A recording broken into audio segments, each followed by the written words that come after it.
Hello friends, welcome back to the channel. I'm Old Man Allen, and the purpose of this channel is to help high schoolers and young adults navigate the complicated world by giving them a different perspective. A perspective that comes from looking back over the years at the same choices that I made when I was your age and what I learned in the process of my successes and my failures. Today I'm going to be talking about how to make friends and find life partners. It's not always easy, but it is simple. What kind of friends do you have? Can you depend on them? Are they trustworthy? Do they have your back? What kind of relationships have you had? Are they toxic and stressful? Or do they bring you peace and happiness? Here's the secret. The secret to having people who are good friends is that you need to be a good friend. Just like the thumbnail says in today's video, birds of a feather, as the old saying goes, they flock together. You attract the same kind of people that you strive to be in your own life. If you're unstable, if you're not dependable, if you're late for everything all the time, then those are exactly the kind of people that are going to gravitate towards you and are probably going to be the ones who are in your friend pool. And if you find people who are sincere and loyal and trustworthy, it's probably because you have those same characters as well. If you're making bad choices in your life and you surround yourself with other people who are making bad choices in their life, why should you expect to have friends that are loyal, that you can depend on? If the people in your life are toxic, you need to remove those people from your life, even if they're family members.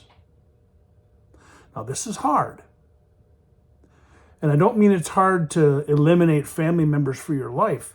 What I'm saying is it's hard to know for sure the motivation behind what you're doing.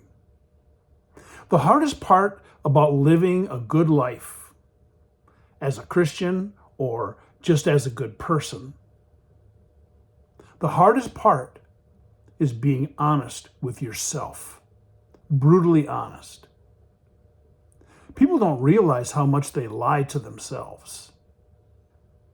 If I look at myself after having an argument with my wife, and I really look at the motivation behind what I did, what I said,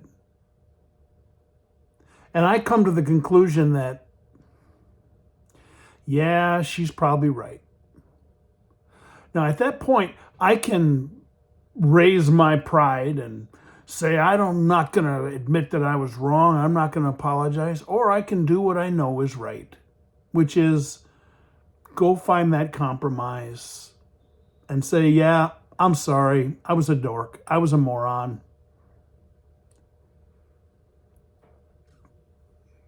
It's hard when you realize that the people that are closest to you in your life are people that you just can't count on and don't bring good things into your life, but bring bad things into your life and force you to choose things that are not positive in your life.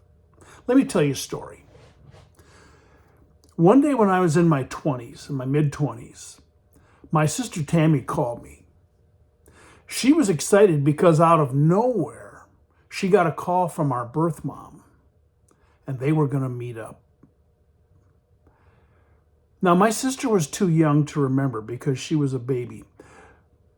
But I remembered that when I was 6 years old and she was just a little baby, our mother abandoned us in the middle of the night, disappeared.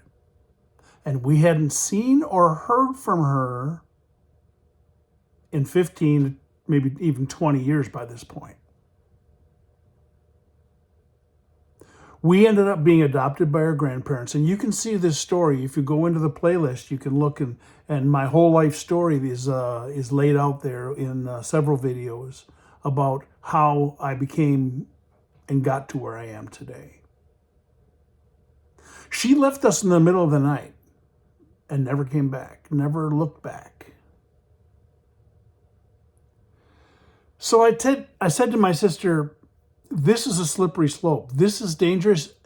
You need to be careful here. But she was so excited. She said, no, it's going to be great. She's going to come here and she's going to live with us. And she's going to be a live-in nanny. Now, my sister lived on a farm. She had married a young farmer who went to school in the same school that we did, in the area that we had grown up. And so, as a wife of a farmer, she quite often had, a lot of busy days trying to get everything done that needs to be done. And she was excited about the possibility of getting to know her mom and also having a live-in nanny to take care of her daughter so that she would be able to do other things. I said, Tammy, don't do it. Don't bring her into your home. If this is going to happen, if she's going to come here and you guys are going to get to know each other, okay. Put her in an apartment. Put her in a hotel. Do something else. Do not let her come into your home. It's too risky. But she was excited, and there was no way she was going to listen to anything that I had to say. So she did it.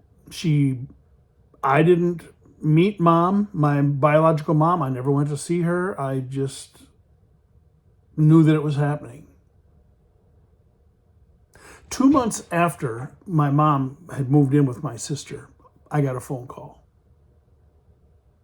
And it was Tammy. And she said, I got a problem. Okay, what's going on? Well, mom disappeared. Okay, what happened? She said, well, I came home one afternoon and I found my daughter alone in the house and mom was gone. And then I found out that my wedding ring, my engagement ring, and a couple $100 cash that I had in my jewelry box is also gone.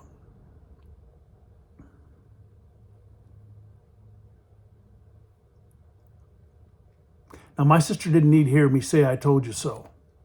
But it was hard to keep my mouth shut and say, Tammy, I warned you. I tried to make you understand. Your mom is a con artist. She's an opportunist.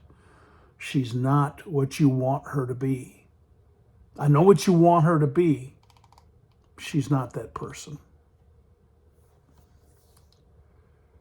My sister didn't wear her rings when she worked on the farm. She kept them in her jewelry box. If she was going to go out for the evening, then she would put on her jewelry. But my mom knew that that's where she kept her valuable things. I felt bad, but there was nothing I could do. I tried my best to warn her. And then later in the afternoon, I got a call, an unexpected call. It was from one of my sister's elderly neighbors. Her name was Tilly.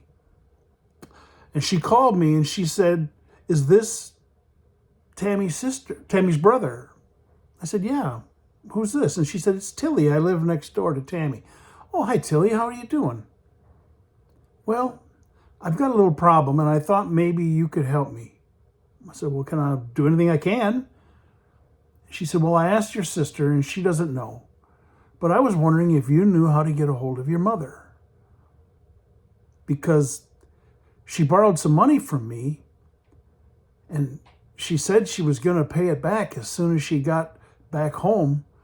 But I haven't heard anything from her, and I'm just wondering when she's planning to pay me back.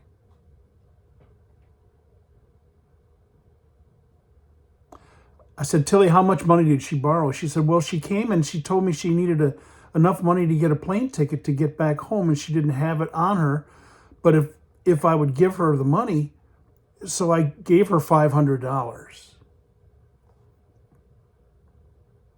So I said, Tilly, give me your address, and I'm going to mail you a check for $500. And of course, none of us ever heard from my mother again.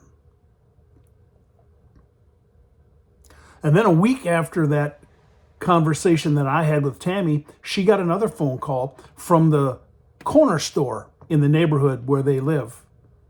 They live out in the country, and there was a small country store that catered to the farmers in the area that, if you needed a gallon of milk or a dozen eggs or some little thing, you would go to the corner store instead of having to run all the way to town and do big grocery shopping. You could just pick things up. A convenience store. And many of them had what they called a tab. So the farmer would come in and they would buy a gallon of milk, and they wouldn't pay for the gallon of milk. They would just put it on a tab, and then at the end of the month, they would pay the whole thing off at one time. My sister gets a call from the corner store. I'm just wondering if you guys were planning to come down and pay your tab.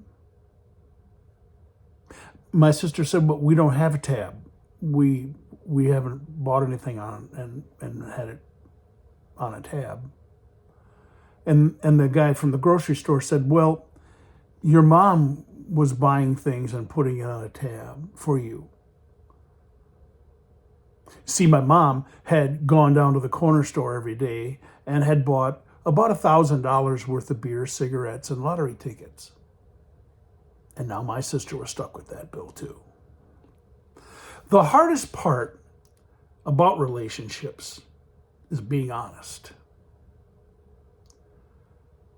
You need to look at yourself and your motivation and why you do the things that you do. Are you the toxic one in the relationships that are failing in your life? Or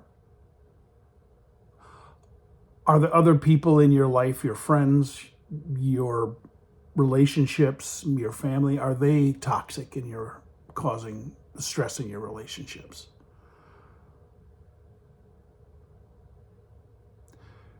If you constantly are with toxic people, how can you expect, and why should you be surprised when they disappoint you? You need to be the kind of man or woman that you know you should be. And then those same kind of people will be drawn to you. Well, that's it for today. Hit the like button if this video was helpful, if it touched your heart. Subscribe to the channel if you want to see more content from me in the future. And leave a comment. I'd love to hear what you have to say about what we talked about today. And if you have a question or a situation that you find yourself in that you'd like me to talk about, I'd love to hear from you. Have a great day, my friends. We'll see you on the next one.